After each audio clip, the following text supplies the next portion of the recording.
That's what we want.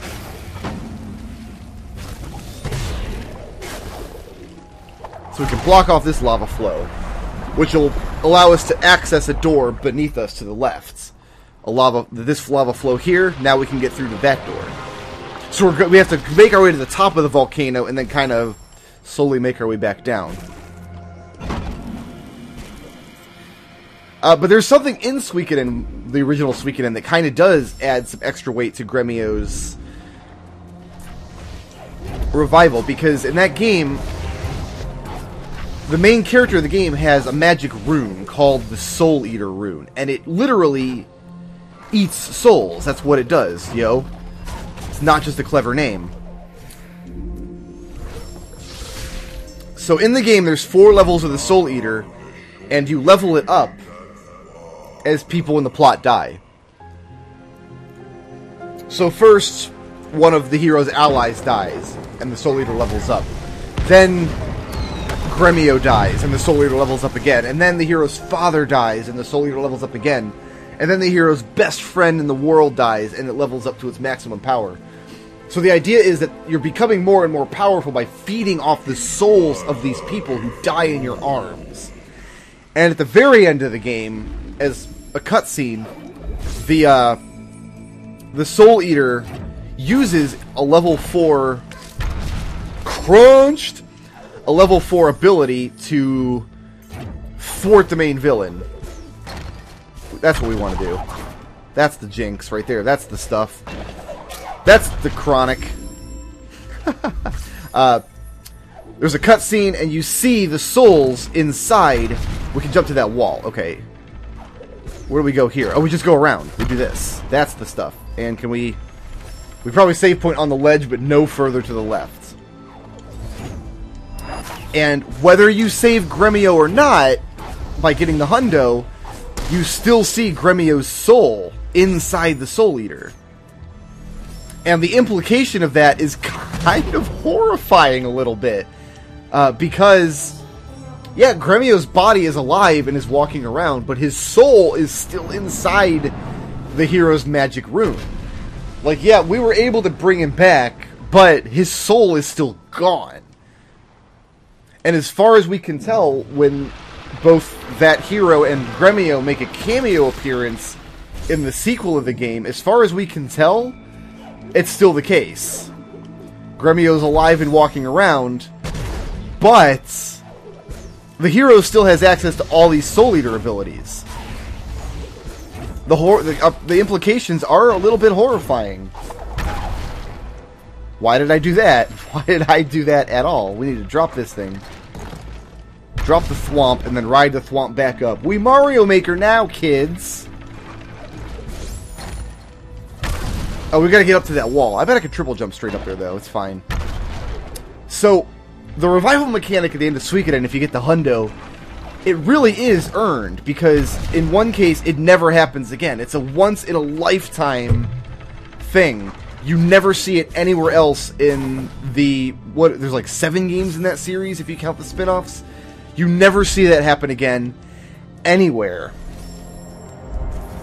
And so the implication of it is that what I took away from it is that revival was only possible because Gremio's soul was still at hand. It was inside the Soul Eater rune.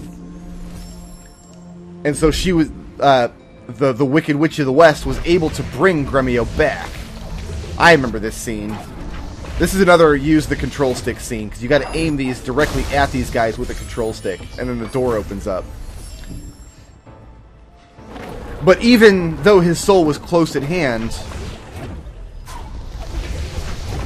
the revival itself is still horrifying, because what is a man without his soul, you know?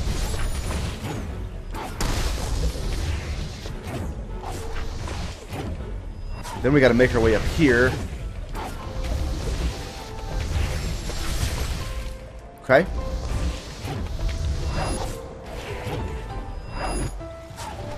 Wait, is this the end of the road here? Is this the furthest we want to go?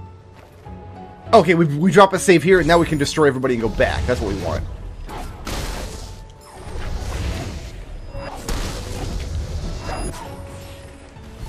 I missed.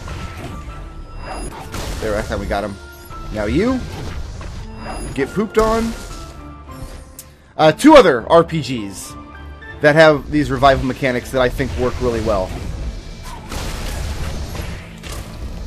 Oh, we got burned up. I was pushing Y, but for some reason Ori didn't grab it. Well, that didn't... I put my save point in a place where we immediately take damage. Let's put it back here, like a smart person would do. Yeah. And let's destroy 3 of these guys, and then...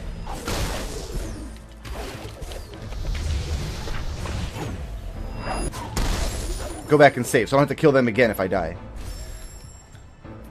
The next one is probably the most famous revival in history. When you revive Crono in Chrono Trigger. I really feel that is earned in Chrono Trigger. Because for one, Crono doesn't just die. Crono willingly sacrifices himself for the life of his friends, etc. That's both of them, and then we just float on back. Oh, we hit the spikes, but it's fine. They're all dead now, and the door's opening up. Drop a save. We're good. And you gotta jump through a lot of hoops to bring Crono back. Like, the guy who helps you do it, he even tells you, I don't know this is gonna work. There's a lot of pieces that need to be in place before we can manipulate time to do that. So the thing is, you're not really reviving Crono. You don't ever revive Crono. You don't ever undo the death that was done. What you do is manipulate the time stream in such a way that you go to a particular part of it, and you go directly to the time where Crono is. Ooh, why was I not floating there? It's up and over this guy. Is this where I want to go? I think so. Nope, not yet. We've got to go higher than this. There's a floor we missed up here.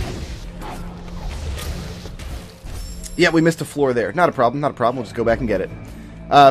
You go to the exact moment in time where Crono dies and undo his death. And the whole idea of Chrono Trigger is that history is not immutable. You can undo things that are done by going to the proper place in time and doing the correct sequence of actions. In fact, that's what the entire story is about, is undoing the destruction that Lavos does to the world by going back in time and manipulating the time stream. However, time travel is presented as having a lot of rules. And one of them is you can't go back to wherever you want. You can only go back to particular points in time. Oh, we're gonna die, we're gonna die, we're gonna die, we're gonna die, we're gonna die, we're gonna die. Get pooped on. And then there are other rules on top of that. So, when it comes time, like, we need to go to this exact second in history and undo this. The guy's like, okay, well, it might be possible, but here's the rules. Like, one, it's got to be somebody who's really, really important to the time stream. Like, it's got to be someone who... It can't just be anybody that does this. It's got to be someone who's really, really important to the time stream, yo. We hide behind this rock. We're going to push this rock down.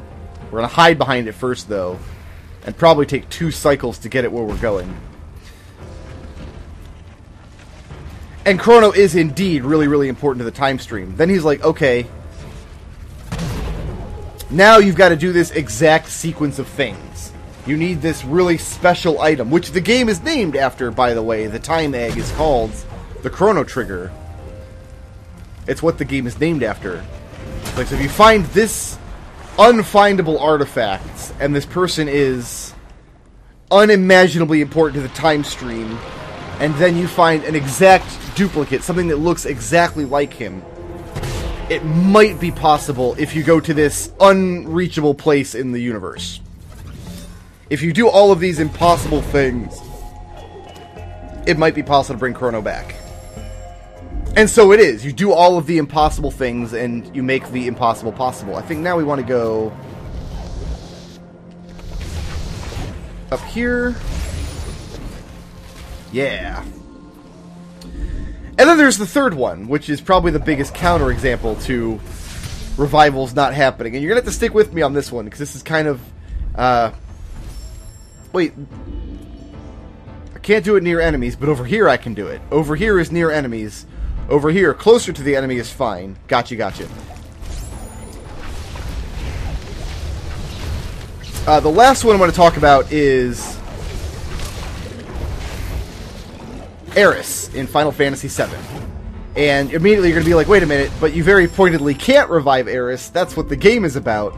And I disagree. I think the end of Final Fantasy VII is an indication that Aeris never died in the first place. Like, she's still alive in some form inside the life stream. The last thing you see in the game before the credits roll, after the life stream saves the world, because the whole conceit of the game is meteors destroying the world. We need to get holy to trigger something that will protect us all against meteor. Okay. And that's what Aeris dies for in Final Fantasy VII. Her death scene is the scene where she is unlocking holy. She goes to a place and Sephiroth comes down and shish kebabs her. And, oh, it's very sad. And then Genova fight and whatever. And Aeris is dead. And then Cloud puts her into the water and she sinks down into the earth. Well, we see that happen with somebody else in Final Fantasy VII. We see that happen with Sephiroth. We see Sephiroth, he gets shish kebabbed and then thrown down into a Mako reactor, which we know connects up with the life stream. And then from then, further in the game, we never see Sephiroth's body again. We see projections of him that the life stream throws forth. And we in there, we got it. So all the Sephiroth we're chasing throughout the game is life stream projections. He's kind of merged with the life stream, possibly because his mother was one of the ancients, which we also know that Aeris is one of the ancients. Maybe this is a trick that only ancients can do, but they merge with the life stream in a particular way. And that's exactly what happened to Aeris. Yeah, this is a room we haven't completed yet. So let's destroy this mofo up here. Knock him off the wall. So we go through the whole game. Aeris dies to get holy. We find the materia that sunk into the life stream with her by using a submarine, because submarines are cool. What am I doing here? We're climbing up. We're going up.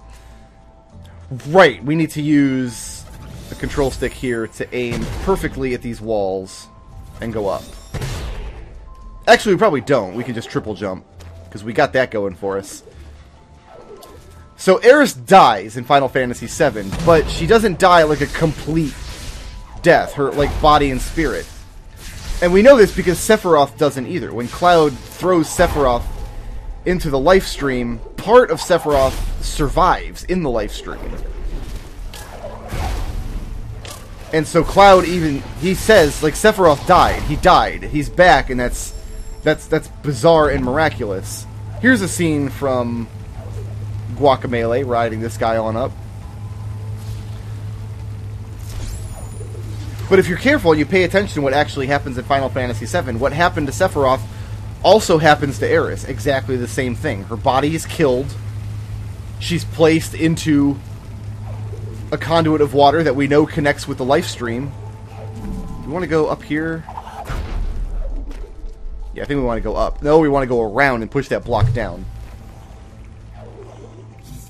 All of these walls will damage you if you're in contact with them for too long.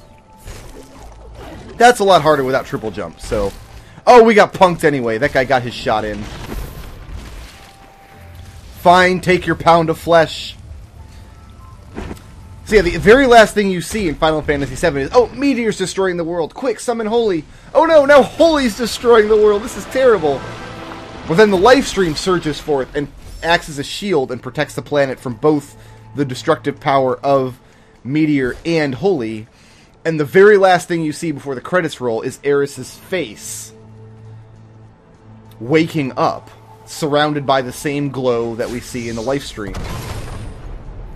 This is probably the last experience cache in the game. This experience cache could only possibly be useful to you this close to the end of the game if like, you're 10 experience away from... Why can't I use that save point? Oh, because I saved up top. Gotcha, gotcha. It auto-saved for me up top. That's why I can't do it. Erg! Yeah, that experience cache is only useful to you if you're, like, literally 10 experience points away from getting the last upgrade you need to complete your set. Otherwise, that experience cache can't do you much good.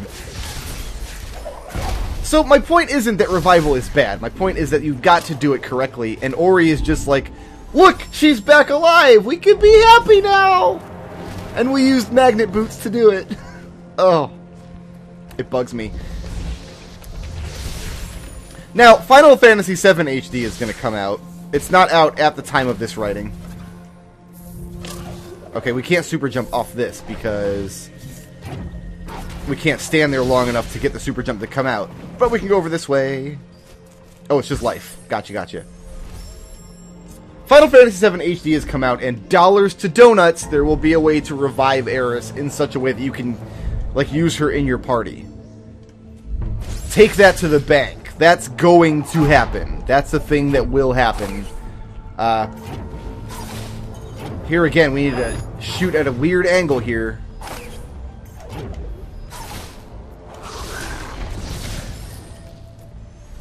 And so maybe that compliment I paid to Final Fantasy VII will no longer apply if there's like a subquest you do that just brings her back to life. Because Aeris' revival kind of invalidates the ending, you know?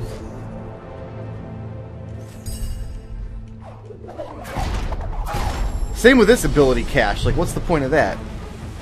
Right, now we run from the... Okay, now we're doing Cave of Wonders from Aladdin and running from the monster. And the trick here is you never want to hit your feather. You will not make it. The feather slows you down. You will not make it if you use your feather.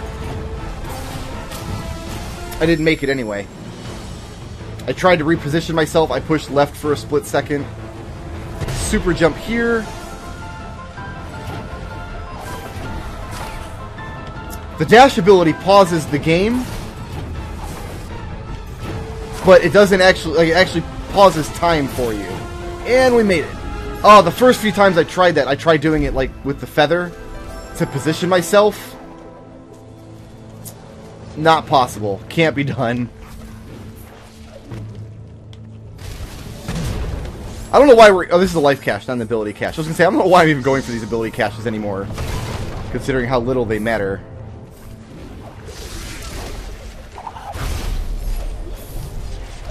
Okay, so here we've got to use these things to block the lasers, and we can't touch them. I'm going to put a save back here.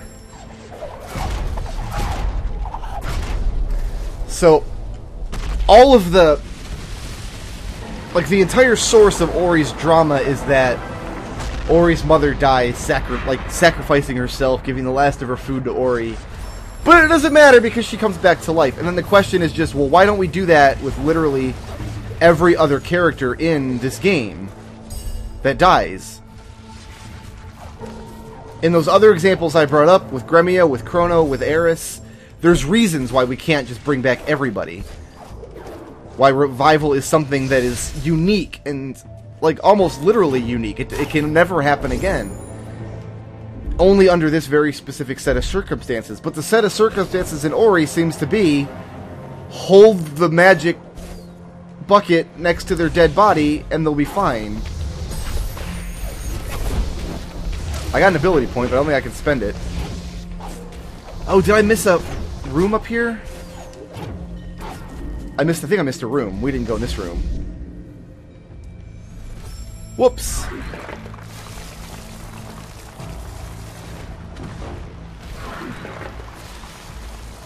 Right. This friggin' guy. Alright.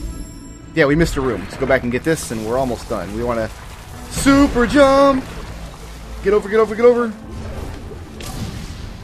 Where do we need to hide here? There's a hidey hole up there that you can grab that'll protect you from the second laser.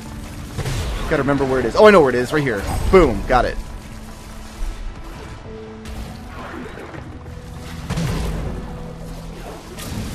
Didn't help me. I should have dropped a save down there, I guess. Wonder if it'll let me drop a save down there. Boom. So at that point in Ori, I was kind of like, alright, I don't really...